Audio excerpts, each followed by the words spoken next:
देवभूमि उत्तराखंड की इस पावन धरती पर आप सभी को मेरा प्रणाम। बहुत बड़ी संख्या में आए हुए पूज्य संतगण को भी प्रणाम। उत्तराखंड का प्यारा भूलों, भैबंदों, बावड़ी, भूलियों, शाना बुजुर्गों, आप सबूते नमस्कार। मेरो प्यारो दाजी भाई, दीदी बहनी, आमा बाबा सबई लाई मेरो तरफ देखी ठोक दिन छो। इस कार्यक्रम से टेक्नोलॉजी के जरिए भी दिल्ली, यूपी से अनेक लोग जुड़े हैं। मैं सभी का अभिनंदन करता हूं। सबसे पहले तो मैं आप सबकी क्षमा चाहता हूं। उत्तर प्रदेश और दिल्ली के कार्यक्रम में जुड़े हुए लोगों की भी क्षमा मांगता हूं कि मुझे यहां पहुंचने में 1 घंटे से भी ज्यादा देर हो गई। सब स्थान पर लंबे समय तक आप सबको इंतजार करना पड़ा और कारण यही था, मैं निकला तो समय पर था, लेकिन करीब करीब 12 किलोमीटर का रोड शो काली मंदिर से लेकर के यहां तक, इतना उत्साह, इतना उमंग कि मेरे लिए तेज गति से गाड़ी चलाना बड़ा मुश्किल हो गया। तो धीरे धीरे लोगों को प्रणाम करते करते, जनता जनार्दन के आशीर्वाद लेते लेते यहां पहुंचने में मुझे 1 घंटे से भी ज्यादा देर हो गई और इसके लिए मैं आपकी क्षमा मांगता हूं।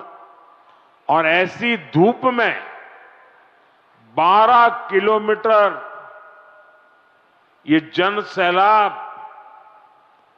ये उत्तराखंड का प्यार, माता और बहनों का आशीर्वाद, मैं आज उत्तराखंड से एक नई ऊर्जा लेकर के जाऊंगा, नई प्रेरणा लेकर के जाऊंगा और मैं इसके लिए हर किसी का हृदय से आभार व्यक्त करता हूं।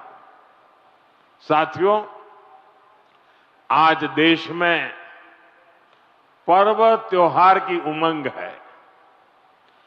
विभिन्न विश्वों में नववर्ष का आगमन हुआ है। मैं देशवासियों को बैसाखी, बोहाग बिहू और पुथांडु की शुभकामनाएं देता हूं। साथियों, अगले कुछ ही दिनों में यमुनोत्री, गंगोत्री, बाबा केदारनाथ, बद्रीनाथ धाम की यात्रा भी शुरू होने जा रही है। इस पवित्र समय का देश के कोटि कोटि आस्थावान श्रद्धा भाव से इंतजार करते हैं। मैं पंच बद्री, पंच केदार, पंच प्रयाग और यहां के आराध्य देवों को श्रद्धापूर्वक प्रणाम करता हूं। मैं संतला माता को भी नमन करता हूं। यहां आने से पहले मुझे मां डाट काली के दर्शन करने का सौभाग्य मिला है। देहरादून शहर पर मां डाट काली की बड़ी कृपा है। दिल्ली देहरादून इकोनॉमिक कॉरिडोर के इतने बड़े प्रोजेक्ट को पूरा करने में माता डाट काली का आशीर्वाद बहुत बड़ी शक्ति रहा है। साथियों, उत्तराखंड राज्य अपनी स्थापना के 25 वर्ष पूरा करने के साथ ही 26वें वर्ष में प्रवेश कर चुका है। आज दिल्ली देहरादून एक्सप्रेसवे के उद्घाटन के साथ इस प्रगति में एक और बड़ी उपलब्धि जुड़ी है। आपको याद होगा, बाबा केदार के दर्शन के बाद मेरे मुंह से अनायास निकला था कि इस शताब्दी का तीसरा दशक उत्तराखंड का दशक होगा। मुझे बहुत खुशी है कि डबल इंजन सरकार की नीतियां और उत्तराखंड के लोगों के परिश्रम से ये युवा राज्य विकास के नए आयाम जोड़ रहा है। ये प्रोजेक्ट भी उत्तराखंड के विकास को नई गति देगा। इस एक्सप्रेसवे का बहुत बड़ा हिस्सा यूपी से होकर गुजरता है। इससे गाजियाबाद, बागपत, बड़ौद, शामली और सहारनपुर जैसे अनेक शहरों को भी बहुत फायदा होगा। टूरिज्म के लिहाज से यह प्रोजेक्ट बहुत अहम है। मैं पूरे देश को इस प्रोजेक्ट की बहुत बहुत बधाई देता हूं। साथियों, आज डॉक्टर बाबा साहब आंबेडकर की जयंती भी है। मैं बाबा साहब को कोटि कोटि देशवासियों की ओर से श्रद्धांजलि अर्पित करता हूं। बीते दशक में हमारी सरकार ने जो नीतियां बनाई, जो निर्णय लिए, वो संविधान की गरिमा को पुनः स्थापित करने वाले रहे हैं। आर्टिकल 370 हटने के बाद आज पूरे देश में भारत का संविधान लागू है।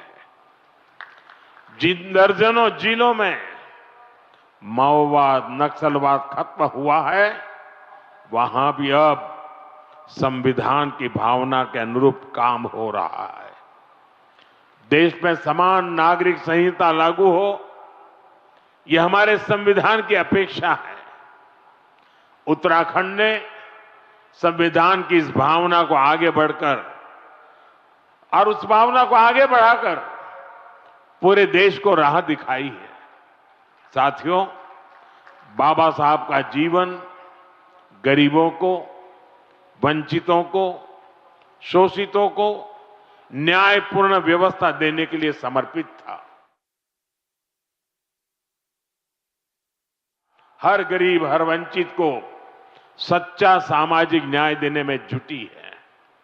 और सामाजिक न्याय का एक बहुत बड़ा माध्यम देश का संतुलित विकास है।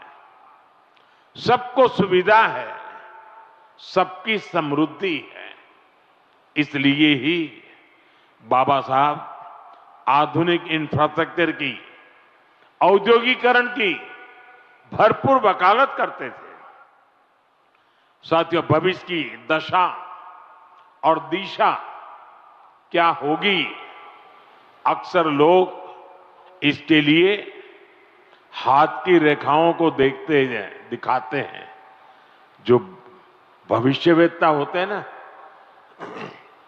वो हस्तरेखाएं देखते हैं और हर व्यक्ति के भविष्य के विषय में बताते हैं।